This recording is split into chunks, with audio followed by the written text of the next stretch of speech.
I'm not saying I planned it, but I'm not saying I stopped it either. When somebody decides to throw up 66 luxury condos on your lakefront without so much as a buy your leave, and you've got a 20-year-old memory of this place turning into a muddy swimming pool, well, you start thinking a little less like a proud homeowner and a little more like someone watching karma unfold in real time. You know what I mean?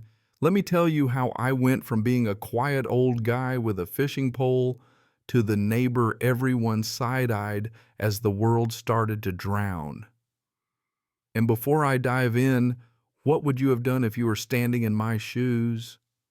Be honest. I actually want to know. For 2 decades, my world was about as peaceful as you could imagine. Retired early insurance adjuster by trade, enough years reading the fine print to know when I'm getting the short end.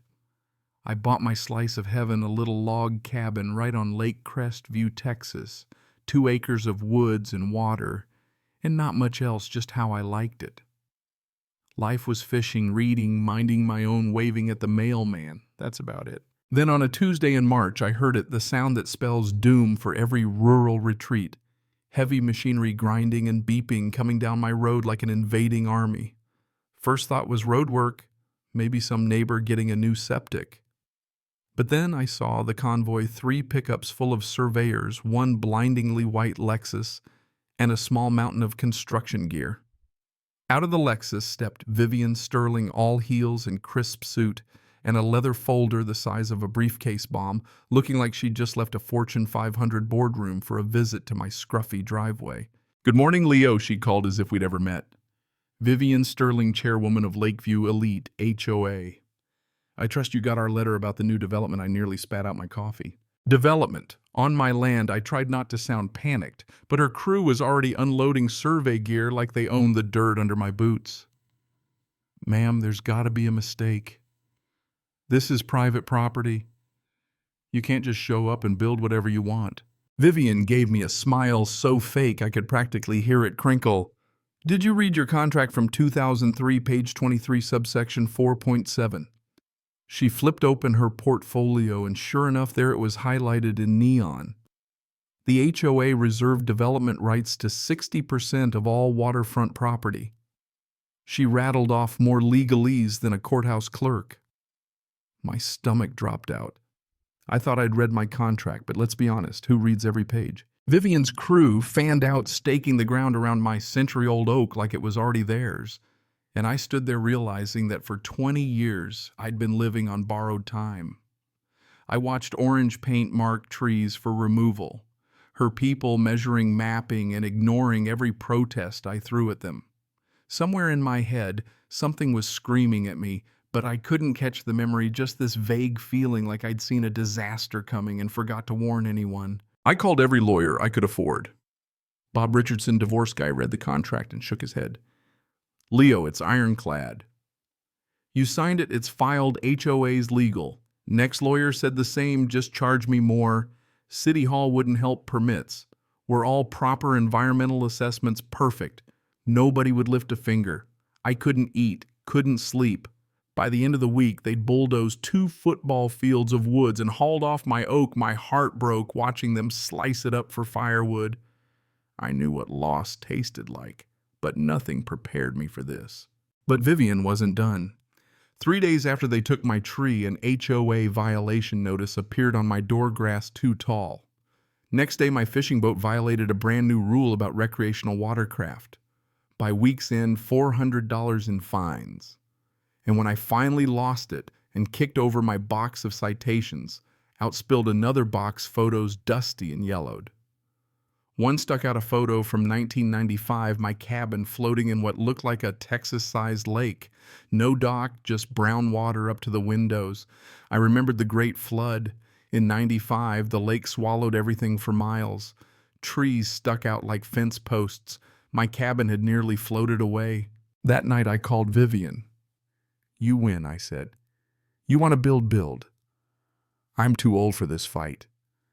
She was so pleased she didn't even question it. And here's where you might judge me. I was betting it all on that photo on a 30-year flood cycle. I barely remembered hoping nature still had a lesson in store. Next morning, I showed up on site with coffee, waving the white flag to the foreman Mike, a weathered old Texan who'd seen every property dispute under the sun. "Look, I know I was a pain, but if this is happening, maybe I can help," I said, handing him coffee. He seemed relieved, figured I was done being a thorn. Vivian showed up soon after, eyebrows arched in surprise.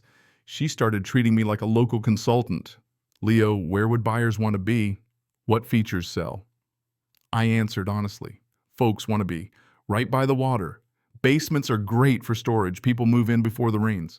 I left out one thing: why no one builds close to the shore around here. Her engineer raised concerns about elevation, wanting to raise the foundations. Vivian cut him off, said Leo knows what buyers want. She built 50 out of 66 units right at the lake's edge, trusting my local expertise. I just answered her questions. She never asked the right ones. I didn't lie, but I didn't save her from herself either. Vivian made this project her ticket to stardom.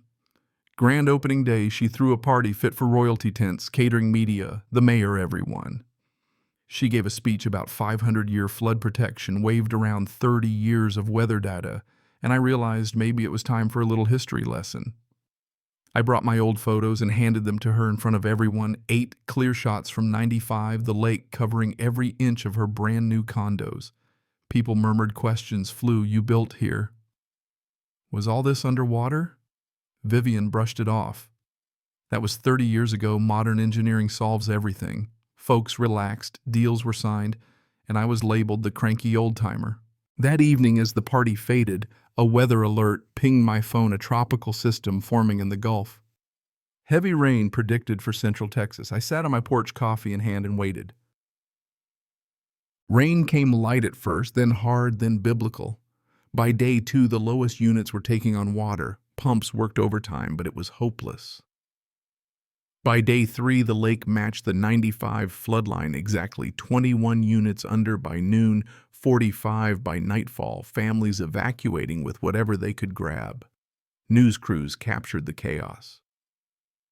Vivian tried to reassure buyers with a live stream, but mid-broadcast water burst through the windows behind her foundation, collapsed furniture floated past, the whole dream gone in a surge of brown water. I watched safe on my raised porch as luxury cars bobbed across the current, a bright red Tesla drifting by like a toy. The "Luxury Starts Here" sign floated upside down, bumping the ruined sales office. The rescue boats came, neighbors helping neighbors, but you can't fight a lake reclaiming its land. When it was over, I didn't feel triumphant, just tired, hollow. I'd been right, but it felt awful. Insurance adjusters showed up before the water even left. What they found was worse than anyone thought. Vivian hadn't just missed the flood risk, she'd actively hidden it. Digital records showed whole paragraphs about flood history scrubbed from reports. Emails proved she'd ordered the streamlining of environmental data, betting on luck over science.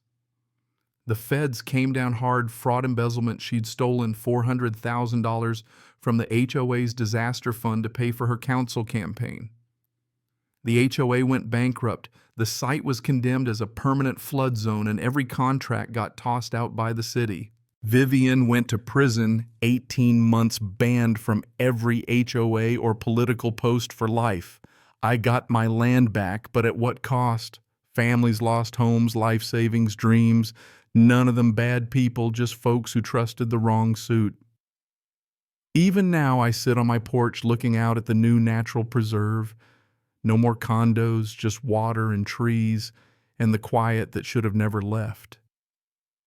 People ask if I'd do it differently. Maybe I would, maybe not. Hard to say.